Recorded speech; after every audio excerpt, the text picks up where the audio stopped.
Hi everyone. Hello again. This is my second video for this morning. I'm going to have a fireside chat with y'all. So some of you may not be interested in watching the rebounding because it's just me rebounding. It's kind of boring, but I talk about things on while I'm on the rebounder to pass the time, and it really makes the 10 minutes go fast.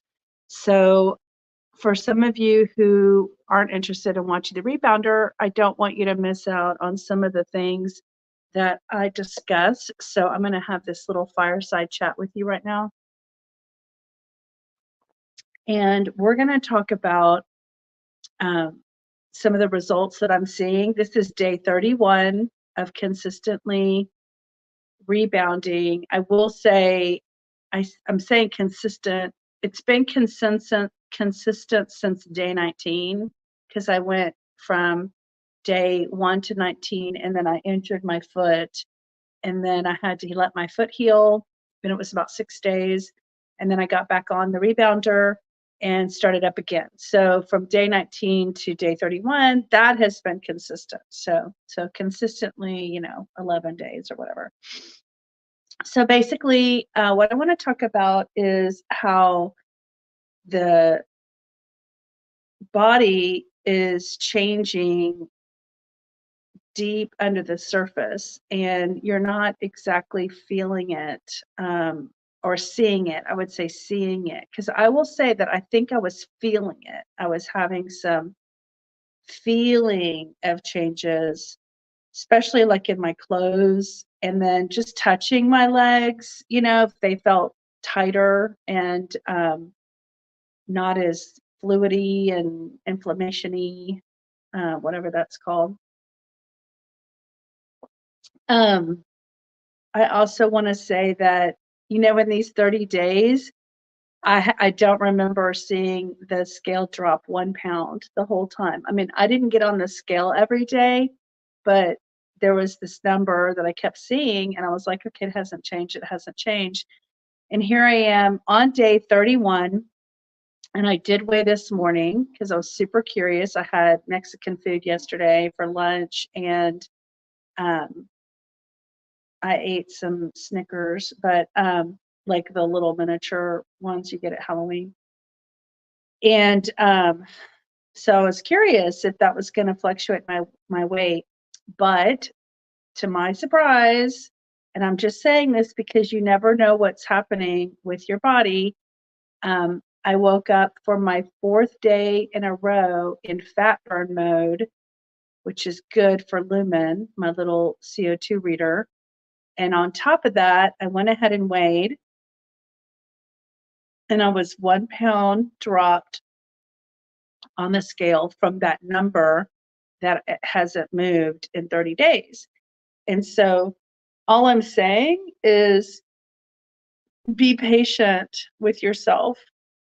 Know that if you're rebounding and you weren't rebounding before, something good is happening. So just the fact that you would get on the rebounder every day needs to be a win. That is a win. So that's what I was focusing on, putting the day 1, day 2, day 3, day 4, day 5, day 25, day 30. That's what I was focusing on, was the win of being consistent every single day. I wasn't looking for a big result, although if that would happen, that would be great. I just knew that building the habit was my first goal. And I wouldn't say it's a habit now. It's still effort. It still takes, thought and consciousness to get up on the treadmill, the rebounder, and do my session. But as y'all know, I bought a book on Amazon, and it's supposed to come today. And it's from, I think his name is Albert Carter. And it was written in the 80s, and I don't think it's in print anymore, which is why the book was expensive. It was like $32. And I think it's a used copy. I should probably spray it, disinfect it. Just kidding. I'm not really like that. But I just am excited to read it and to share with y'all what I'm learning about rebounding. So the story is that this guy, Albert, and his family were a trampolining family. Like, I don't know, not a circus, but they did shows or something. And so they trampolined all the time for, practice and then for their shows. And his body was cut and svelte. And he was kind of curious, like, I don't do anything. I don't do anything but rebounding. So he did some research and he found that NASA study. And I'm thinking, why doesn't NASA do another study? I mean, sounds like apparently one study's all it took. I should probably go on PubMed and see if there are other studies about rebounding that have come up since this one study everybody talks about with NASA. So you throw the name NASA out there and it's a big deal. So I'm going to read why he learned what he learned about rebounding and why it was so beneficial to him and his family. He also said his children were very strong, stronger than the normal children in their age range. And he knew they weren't lifting weights or anything. So I think it all had to do with rebounding. So, okay, so I wanted to talk about being consistent, looking deeper into your results, not just looking for some kind of outside physical manifestation or a weight loss number dropping. Because I was thinking if rebounding is about building muscle and bone density, those two things, when you build those things, they weigh, they put its weight, there's extra weight in there. So my thought process was, okay, it's building muscle first, and then muscle takes more energy to sustain itself than fat. So then it'll have to burn away the fat to get energy to sustain itself. So that's what I was thinking. All right. So the other thing so then I reported that I had 1 pound weight loss drop. But I also wanted to report that today, which is November 29th, is my 90-day anniversary of putting castor oil in my navel. And I know that sounds weird, but I just read some information about it, and Barbara O'Neill talks about castor oil. And then I'm reading that book. In fact, I'm like halfway through. I need to get finished with that book so I can go ahead and, put some energy into the other book. So I'll probably read it today. But the castor oil, I think, is contributing to hair growth. I'm also putting it at night. I'll put a little on my finger and I'll put it on my eyebrows. I don't put as much on my eyelashes. I need to because my eyelashes need growth, but I'm just testing it on my eyebrows first to see because, your eyes are really important. Speaking of eyes, I said this the other day. I learned that rebounding also helps with your eyesight. So I can't wait for that to happen because, like, right now, I don't have my glasses on and the screen is blurry and I can't read the words on my phone.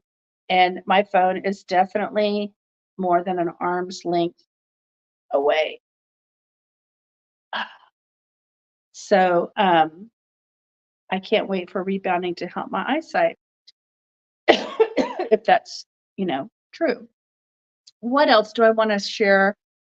Consistency, patience, weight loss, looking deeper at results, waking up in fat burn mode for 4 days in a row. In fact, Lumen said it was a high carb day because they want to teach my body when you eat high carbs, you need to be able to switch over to carb burning mode. But I ate carbs yesterday, so I'm pretty sure my body is able to do that. So I don't know if I need to eat high carbs today just to prove it. Clearly, my body's doing that all the time. I think that's it. Oh! One more thing that I thought of sharing with y'all. About 2 months ago or 3 months ago, I was going through old pictures and I decided this is like a time in my life when I weighed about 155 pounds. I was a senior in college, and I just graduated, and I had come home, and I had the world at my feet. I was ready to go take on the world at 21 years old. And it was probably like one of the physically best times in my life. And I took this picture because I don't have that many pictures where I was at my physical best.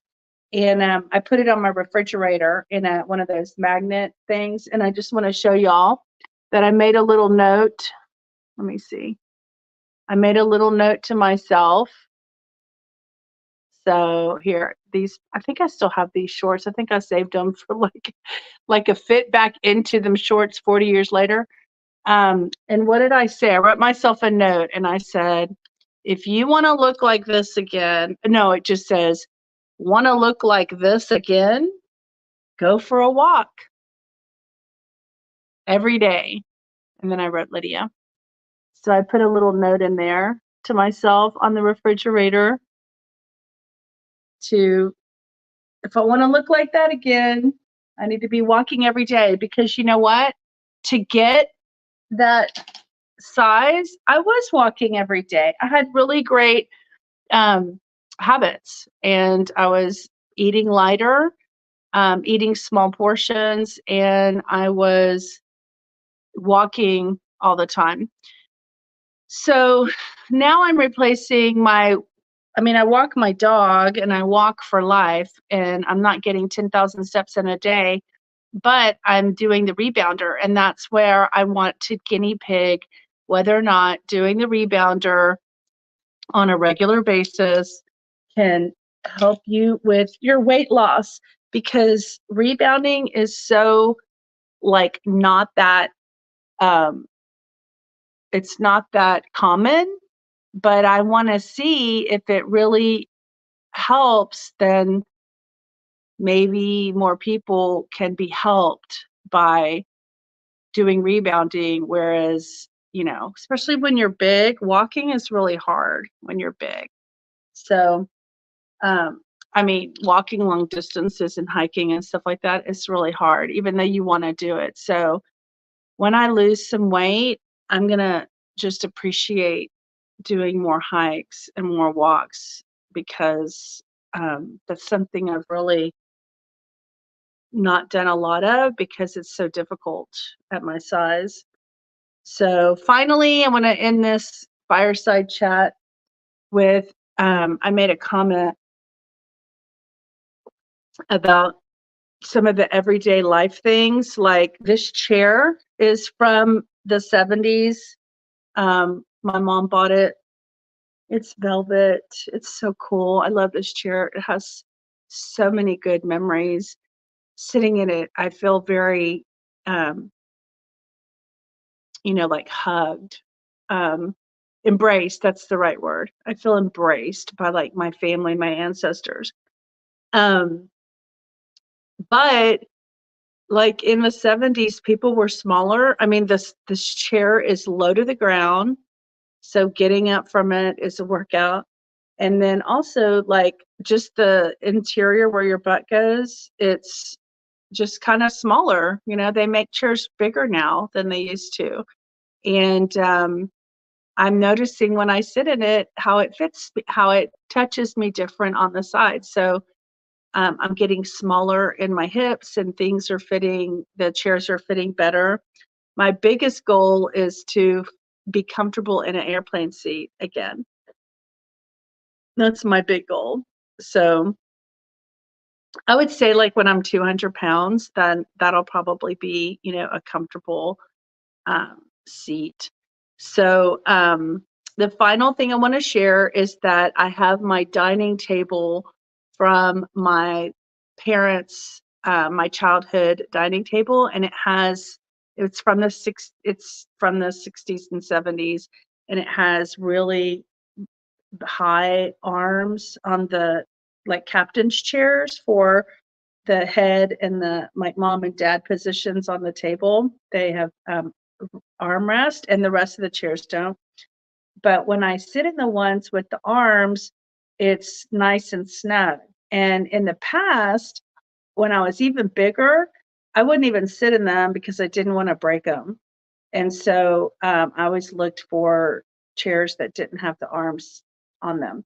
So I sat in one today and, I wasn't going to break it. It wasn't loose by any stretch of the means, but I took a picture because I want to show as I lose weight, like some of the life joys that are small that people don't think about, like walking better or sitting in a chair with arms and not it being uncomfortable. These are just small things that as you get larger become complications and issues. So anyway, these are some of the things that the journey is bringing up, and I'm sharing them because I hope to be inspiring to someone else who may be experiencing similar things and would love, like me, to have chairs and airplane seats and whatever, feel much more comfortable. All right, I'm going to get to reading the Oil That Heals book and try to wrap that up before my new Amazon book comes, called, do you know, I don't even know what it's called. Rebounding. Let's see what it's called. I don't even know. Rebounding. Hold on. Let me see what the order was for. I just bought it. It was Albert Carter. And let me see. I got to find where my orders are listed. Prime orders. Okay, here we go. Arriving today by 10 p.m. The package is out for delivery, it says. We temporarily lost signal from your delivery driver, but your order is still on its way. All right, what is the name of this book? It says, The New Miracles of Rebound Exercise. What it looks like. I can't wait. 1.3 million copy bestseller. 1.3 million copy bestseller by Albert Carter, America's #1 rebounding expert, a revolutionary way to better health and fitness. All right, we're going to see how that goes. All right, I paid $26 for that book, so better be good. Better be good. That's an expensive book. All right, my sister is texting me. All right, I'll talk to y'all later. Bye, guys. Have a great day.